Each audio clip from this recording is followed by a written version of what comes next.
Hello and welcome to fun learning. हम कोशिका और उसकी संरचना और क्रिया के बारे में पढ़ रहे थे। हमने पिछली वीडियो में इसके कुछ कंपोनेंट्स कर लिए थे। हमने माइटोकॉन्ड्रिया तक कर लिया था। आज हम गोल्जी बॉडी से स्टार्ट करते हैं। तो गोल्जी बॉडी क्या होती है, जो आप इस इमेज में देख सकते हैं, ये जो थैलीनुमा आकृति आपको दिख रही है, ये होती है गोल्जी बॉडी। और ये देखिए हमारे न्यूक्लियस के पास में है। और जो ये गोल्जी बॉडी है, इसकी जो खोज की थी, इसको किसने पहचाना था सबसे पहले? कमिलो गोल्जी ने। और इन्हीं के नाम से क्या है, इसका नाम गोल्जी बॉडी पड़ा था 1898 में। और जो गोल्जी बॉडी है, इसका क्या काम होता है हमारे शरीर, हमारी कोशिका के अंदर? ये ट्रांसपोर्टेशन का काम करता है। बेसिकली ये क्या करता है, जो ये कोशिका झिल्ली रहती है, इस पे क्या लगे रहते हैं? बेसिकल्स। यहाँ पे बेसिकल्स लगे रहते हैं, ठीक है। और ये इन बेसिकल्स तक प्रोटीन एंड लिपिड को पहुंचाने का काम करता है। तो इसका बेसिकली काम होता है ट्रांसपोर्टेशन का, ठीक है। और ये मॉडिफिकेशन एंड पैकेजिंग भी करता है प्रोटीन एंड लिपिड के लिए। और इसका दूसरा काम क्या होता है, ये कार्बोहाइड्रेट के संश्लेषण का भी काम करता है एक कोशिका के अंदर। अब देखिए लाइसोसोम। लाइसोसोम बहुत इंपॉर्टेंट होता है कोशिका के अंदर।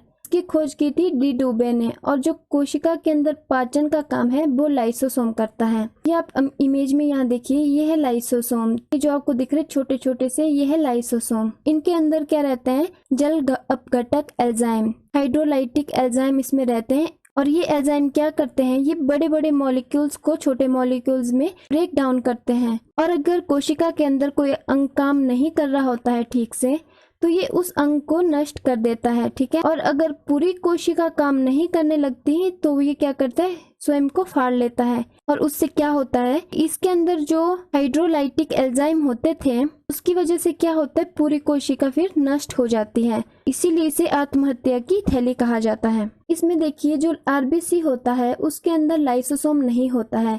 आरबीसी का यानी कि रेड ब्लड सेल जो होते हैं, उसके अंदर जो है वो लाइसोसोम नहीं होते हैं। इसीलिए वो उनका जो मृत्यु होती है, वो कहाँ होती है? प्लीहा में होती है, स्प्लीन में होती है। इसीलिए प्लीहा को क्या कहा जाता है? आरबीसी का कब्रिस्तान भी उसे कहा जाता है। आगे देखिए राइबोसोम। राइबोसोम्स क्या होते हैं? ये जो आप यहाँ इमेज में देख रहे हैं, ये एंडोप्लाज्मिक रेक्टिकुलम है। इसके ऊपर आप कुछ ये डॉट डॉट से देख रहे होंगे, ये है राइबोसोम। एंडोप्लाज्मिक रेक्टिकुलम है, इसके ऊपर ये चिपके रहते हैं। जो राइबोसोम है, उसकी खोज 1950 में जॉर्ज एमिल पैलेड ने की। ये रोम के थे। और प्रत्येक कोशिका में जो क्या वो हजारों राइबोसोम्स होते हैं। और ये राइबोसोम किस चीज के बने होते हैं? ये बने होते हैं राइबोसोमल प्रोटीन से और आरएनए से। राइबोसोमल आरएनए से। जो प्रोकैरियोटिक सेल होते हैं, उनके अंदर क्या होते हैं? रफली 40% प्रोटीन एंड 60% आरएनए होते हैं, राइबो न्यूक्लिक एसिड, ठीक है। जो राइबोसोम है, इसका मुख्य काम होता है प्रोटीन का उत्पादन करना, यानी प्रोटीन का संश्लेषण करना। इसीलिए इसको प्रोटीन की फैक्ट्री भी कहा जाता है। जो राइबोसोम्स है, वो अत्यधिक रूप से कहाँ पाए जाते हैं? इंसुलिन के अंदर। इंसुलिन एक हार्मोन है, इसे हम हार्मोन वाले चैप्टर में डिटेल में पढ़ेंगे। जिसका उत्पादन कहाँ होता है? लैंगरहैंस की द्वीपिकाओं में, आइसलेट ऑफ लैंगरहैंस। और जो राइबोसोम्स है, वो साइटोप्लाज्म में जाकर सूचनाओं को क्या करते? प्रोटीन को जाकर समझाते हैं। और ऐसे जो सूचना देने वाले होते हैं, इनको क्या बोलते हैं? मैसेंजर आरएनए, ठीक है। और जो ट्रांसपोर्ट का काम करते हैं, उनको बोलते हैं ट्रांसफर आरएनए। और ये ट्रांसफर आरएनए क्या करते हैं? ये अमीनो अम्ल को जो है वो राइबोसोम तक पहुंचाने का काम करते हैं। और यहाँ पे क्या होता है? रासायनिक प्रक्रिया होती है। और उस प्रक्रिया के बाद क्या होता है? पॉलीपेप्टाइड में ये परिवर्तित हो जाते हैं। अब देखो एंडोप्लाज्मिक रेक्टिकुलम क्या होता है। एंडोप्लाज्मिक रेक्टिकुलम होते हैं, ये आप इस इमेज में देखिए। और ये है रफ एंडोप्लाज्मिक रेक्टिकुलम। और ये जो आप देख रहे हैं, ये है स्मूथ एंडोप्लाज्मिक रेक्टिकुलम। ये वाले रफ क्यों दिखते हैं? क्योंकि इनके ऊपर जो है वो राइबोसोम्स चिपके हुए रहते हैं, ठीक है। और ये न्यूक्लियस से निकल के राइबोसोम कहाँ चिपक जाते हैं? यहाँ चिपक जाते हैं। और ये वाले हैं स्मूथ एंडोप्लाज्मिक रेक्टिकुलम। और जो ये रफ वाले एंडोप्लाज्मिक रेक्टिकुलम के ऊपर जो राइबोसोम लगे हैं, इनका काम होता है प्रोटीन का संचालन करना। अब हम बात करते हैं रिक्तिकाएं यानी वैक्यूल्स की, ठीक है। ये जो आप आकृति देख रहे हैं, ये है रिक्तिकाएं। और इनका काम क्या होता है? ये इसमें जो है जल भरा रहता है। प्लांट सेल में ये बड़े बड़े होते हैं। इससे क्या है कि वो लंबे समय तक वाटर को स्टोर करके रखते हैं। और जो ये कक्ष के रूप में रहते हैं, ठीक है। और इसमें क्या कार्बनिक और अकार्बनिक अणुओं के साथ एंजाइम भी भरे होते हैं। देखो कभी कभी ये क्या करते हैं, ठोस पदार्थों को भी निगल जाते हैं और ये थैली नुमा आकृतियां होती हैं, ठीक है। और इसमें क्या होता है, जल में घुलने वाले पदार्थ भी इसमें होते हैं, ठीक है। और ये प्रोटोप्लाज्म में क्या करता है, जल की मात्रा को ये नियंत्रित करता है। देखिए सबसे बड़ा काम है इसका, ये जल की मात्रा को नियंत्रित करता है प्रोटोप्लाज्म में। और इसका दूसरा ये काम भी है कि ये कोशिकाओं के आंतरिक और बाह्य दाब में भी संतुलन बनाए रखता है, ठीक है। और ये क्या करता है, कोशिकाओं के अंदर से अनावश्यक पदार्थों को बाहर निकालने में भी मदद करता है। अब देखिए सेंट्रोसोम, ठीक है। सेंट्रोसोम क्या होता है, ये क्या है, कोशिका के केंद्रक के पास रहते हैं। ये आप देखिए, ये वाले जो दिख रहे हैं आपको, ये है सेंट्रोसोम, ठीक है। ये क्या है, कोशिका के केंद्रक के पास रहते हैं। और इसमें क्या है, सेंट्रियोल्स होते हैं, ठीक है। और ये सेंट्रियोल्स क्या रहते हैं, जोड़ों में ये रहते हैं। और ये क्या करते हैं, स्पिंडल तंतुओं का उत्पादन कर कोशिकाओं के विभाजन का काम। और सेंट्रोसोम का सबसे इम्पोर्टेंट काम क्या है, कोशिका का विभाजन का काम करती है। तो यहाँ पे इसमें देखिए, जो हमारा मस्तिष्क होता है, जो ब्रेन होता है, वहाँ पे क्या होता है, वहाँ पे ये सेंट्रोसोम नहीं होता है। क्योंकि वहाँ सेंट्रोसोम नहीं होता, वहाँ पे क्या होता है, इसलिए कोशिका का विभाजन नहीं हो पाता।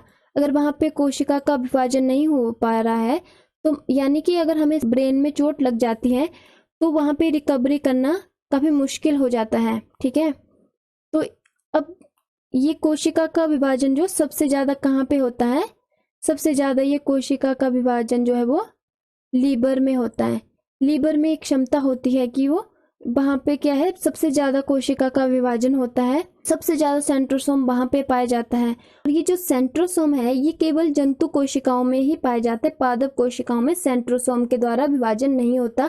और जो पादप कोशिकाएं होती हैं उसमें विभाजन किसके द्वारा होता है, उसमें सेल प्लेट्स के द्वारा विभाजन होता है। और जो सेंट्रोसोम है उसकी खोज की थी बोबेरी ने, ठीक है।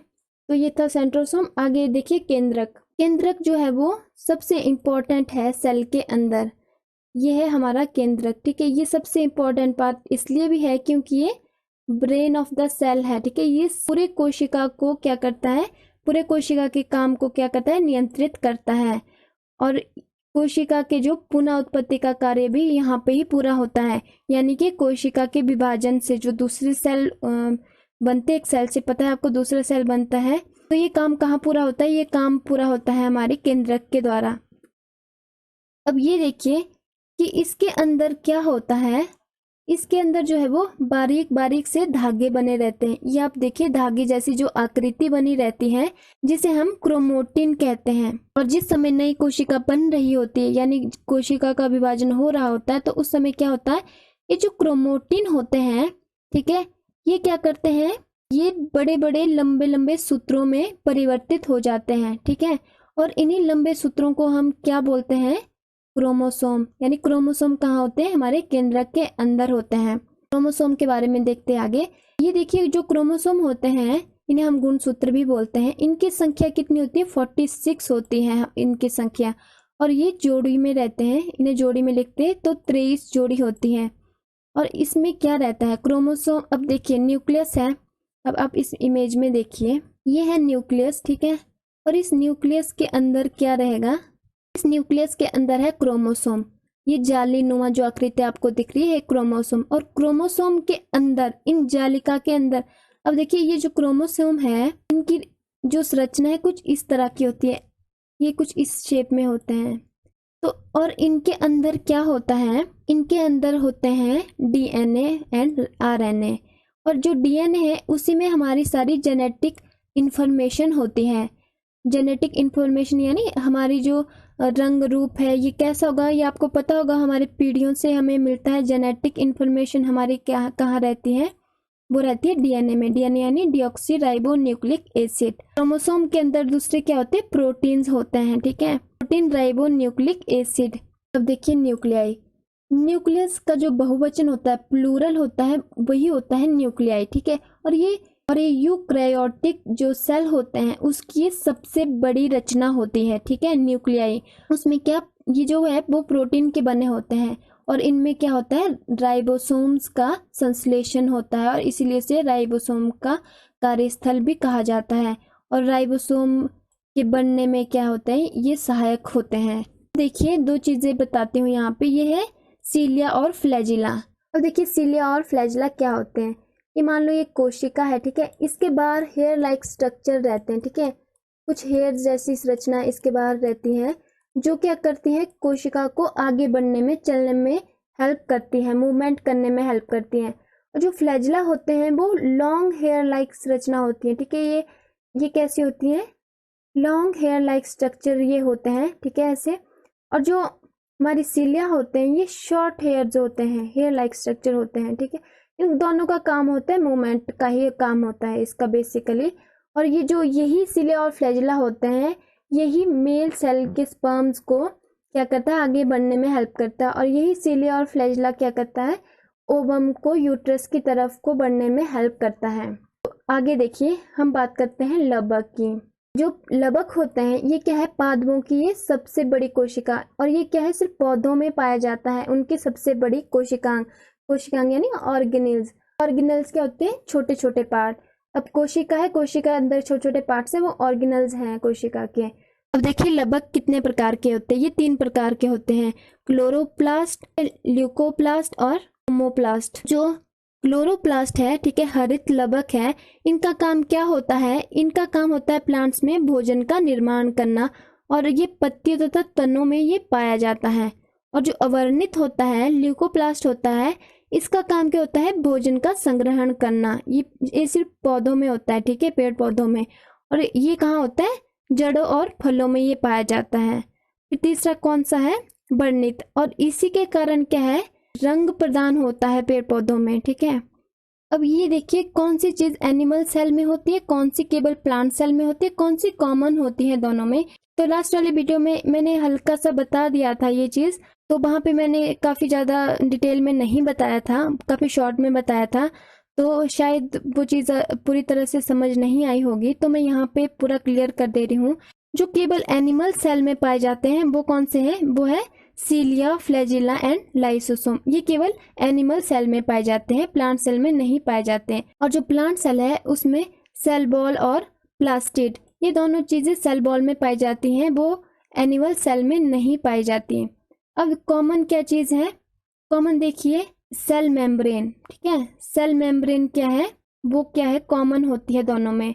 अब ये देखिए जो प्लांट सेल है, अब आप बोलोगे प्लांट सेल में तो सेल बॉल होती हैं, लेकिन जो झिल्ली है उसके बाहर ये सेल बॉल होती हैं, झिल्ली दोनों में ही होती है। और अब देखिए जो वैक्यूल्स हैं, वैक्यूल्स यहाँ पे एक डिफरेंस है दोनों में, वैसे तो ये दोनों में होती हैं, लेकिन जो एनिमल सेल में होते हैं वो काफी छोटे होते हैं, ठीक है, जो प्लांट सेल में होते हैं वो बड़े वैक्यूल्स होते हैं। जो राइबोसोम होते हैं वो कॉमन होते हैं, ठीक है, प्रोटीन बनाने का ये काम करते हैं, ठीक है। और जो एंडोप्लाज्मिक रेटिकुलम है ये भी दोनों में होता है, जो गोल्जी बॉडी है दोनों में होता है, न्यूक्लियस भी दोनों में होता है, सेंट्रोसोम भी दोनों में होता है। तो आई होप आपको यहाँ पे चीजें क्लियर हो गई होंगी। अब देखिए टाइप ऑफ सेल्स, कोशिका के प्रकार कौन से होते हैं। कोशिका 2 प्रकार की होती है, एक होता है प्रोकायोटिक, एक होता है यूक्रायोटिक, ठीक है। जो ये प्रोकायोटिक होती हैं ये क्या होती है, विकसित नहीं होती हैं पूरी तरह से, इनको अविकसित भी कहा जाता है। इनको क्यों कहा जाता है अविकसित, क्योंकि इसमें क्या होते हैं, इसमें जो कई सारी चीजें नहीं बनी होती हैं, जैसे ये बहुत छोटी होती हैं आकार में, और इसमें क्या होता है, कोई वेल डिफाइंड केंद्रक नहीं होता है इसमें, ठीक है, यानी कि केंद्रक के बाहर कोई ऐसी झिल्ली या रचना नहीं होती जिससे इसे डिफाइन किया जा सकता है कि ये न्यूक्लियस है। लेकिन इसके अंदर जो ये क्रोमोसोम और जेनेटिक जो इन्फॉर्मेशन होती है वो ऐसी पड़ी रहती है। देखो इसमें कुछ भी वेल डिफाइंड जो है वो न्यूक्लियस नहीं है, इसमें पता लग रहा है देखिए कि इसमें न्यूक्लियस है, तो इसमें इसीलिए कहा गया है कि lack of an envelope enclose nucleus है, ठीक है। तो इसमें क्या एक ही गुणसूत्र होता है, और इसमें जो कोशिका के पुनः बनने में माइटोसिस की प्रक्रिया इसमें नहीं होती है। इसमें क्या होता है, सेल मेम्ब्रेन इसमें नहीं होती है। और इसमें देखो जैसे ये बैक्टीरिया, माइकोप्लाज्मा, नीलहरित शैवाल, उन सब वो सब जो है वो इस तरह की कोशिकाओं से बना होता है, और ये काफी जल्दी जो है इनका जो विभाजन हो जल्दी जल्दी होता है, और बहुत तेजी से ये इनकी संख्या जो है बढ़ती रहती है। यूक्रायोटिक कोशिकाएं होती है पूरी तरह से विकसित होती है, यानी कि जीव जंतुओं में, हम लोगों में इस तरह की कोशिकाएं होती हैं, ये आकार में बड़ी होती हैं, इसमें केंद्रक भी होता है, जो हमने अभी पढ़ा सब कुछ ये सब इनमें इसमें होता है, ठीक है। इसमें केंद्रक भी होता है, देखिए इसमें क्या है, अधिक गुणसूत्र भी होते हैं। कोशिका का विभाजन इसमें क्या होता है, माइटोसिस के द्वारा होता है। और इसमें क्या, सेल मेम्ब्रेन होती है और ये कोशिका जीव जंतुओं में पाई जाती हैं। अब आपने यहाँ पे दो टर्म देखी होगी, एक है माइटोसिस, एक है मियोसिस। जो ये माइटोसिस होता है ये क्या होता है, इसमें ये टाइप ऑफ सेल डिवीजन होता है, ठीक है, जिसके रिजल्ट में क्या है, 2 डॉटर सेल मिलती हैं and each having the same number and kind of chromosome as the parents nucleus. और जो मियोसिस होती हैं उसमें क्या होता है, ये भी एक टाइप ऑफ सेल डिवीजन होता है जिसके रिजल्ट में क्या है, 4 डॉटर सेल मिलती हैं और each having with half the number of chromosome of the parent cell. ये था वीडियो। अगर आपको वीडियो पसंद आया, वीडियो को लाइक कीजिए, चैनल को सब्सक्राइब कीजिए और ऑल नोटिफिकेशन बेल को भी दबा दीजिए ताकि और भी इस तरह की वीडियो की नोटिफिकेशन आप तक पहुंचती रहे।